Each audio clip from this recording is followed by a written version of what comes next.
আমের কেক বানাও। মিষ্টি হয়েছে আম। দেখুন কতটা সুন্দর লাগছে। পাকা আমের মরশুমে এমন সুন্দর আমের কেক যাকে বানিয়ে এক টুকরো দিবেন, খেয়ে বলবে কিন্তু ওয়াও। মাম, আজকে বালিশাই বাজার থেকে পাকা পাকা আম নিয়ে চলে এসেছি। আজকে আমের কি বানাবো? আমের একটা স্পেশাল ইউনিক বানাও। আমের কেক বানাও তো অনেকদিন খাওয়া হয়নি, আগের বছর বানিয়েছিলে, আমাদের অফিসে সবাই খেয়ে খুব প্রশংসা করেছিল। তাহলে আজকে আবার আমের আজকে কেক ঘরে হবে। বানিয়ে ফেলো। চলো।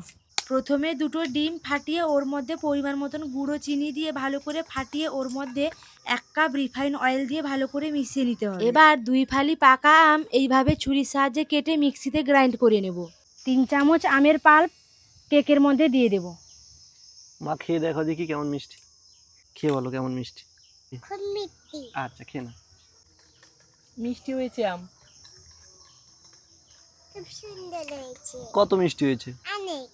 এরপর পরিমাণ মতন ময়দা দিয়ে ভালো করে মিশিয়ে বেকিং পাউডার আর বেকিং সোডা দিয়ে দেব পরিমাণ মতন, 2 চামচ ভ্যানিলা আর পরিমাণ মতন গুঁড়ো দুধ দিয়ে মিশিয়ে নিতে হবে। এই পাত্রের মধ্যে আমি কেক বানাবো, এর মধ্যে অল্প সাদা তেল দিয়ে দেব। পাত্রের চারিপাশে ভালোভাবে লাগিয়ে নেব। এবার 1 চামচ ময়দা দিয়ে পাত্রের চারিপাশে ভালোভাবে লাগিয়ে নিতে হবে। পরিমাণ মতো লবণ দিয়ে দেব উপর থেকে। আমাদের ব্যাটার পুরোপুরিভাবে রেডি হয়ে গেছে। এবার কেক বানানোর পালা। হ্যাঁ, এবার এর মধ্যে দিয়ে দিতে হবে। দেখেছো ব্যাটারটা কত সুন্দর ভাঁজ ভাঁজ হয়ে পড়ছে? হ্যাঁ এই ঘনত্বটা একদম পারফেক্ট রয়েছে। হ্যাঁ, এই ঘনত্বেই কেক সুন্দর তৈরি হয়। এইভাবে ঝাঁকিয়ে দেব, নাহলে ভেতরে বাবলস থেকে যায়। এবার কয়েকটা কাজু বাদাম আর চেরি ব্যাটারের উপর এইভাবে সাজিয়ে দিতে হবে। দেখুন কতটা সুন্দর লাগছে।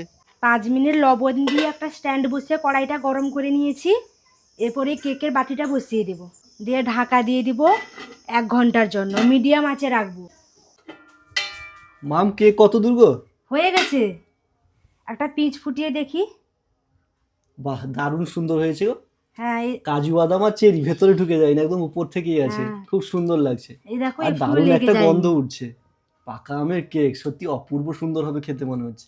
দেখো আমি চারধারে ফুটিয়ে নিলাম, একটু লেগে থাকেনি। হ্যাঁ, একেবারে পারফেক্ট ভাবে রেডি হয়ে গেছে। হ্যাঁ, এবার ঠান্ডা হলে নামিয়ে নেব কেকটা। আচ্ছা ঠিক আছে। পাত্রটা এখনো গরম আছে দেখো।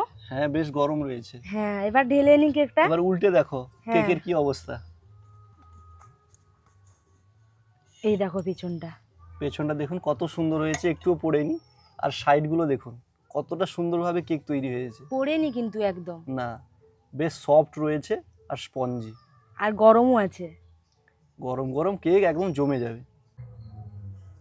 সফট সফট কেক না বাবা? হ্যাঁ।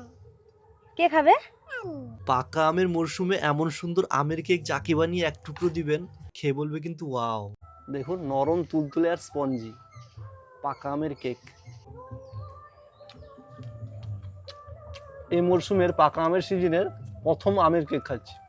দারুণ হয়েছে তাই না?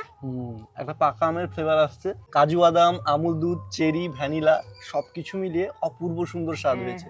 আপনারাও এরকম কেক বাড়িতে বানিয়ে খেতে পারেন। তারপরে কমেন্ট সেকশনে জানাবেন কেমন লাগলো। বাবা কেমন লাগলো? খুব সুন্দর।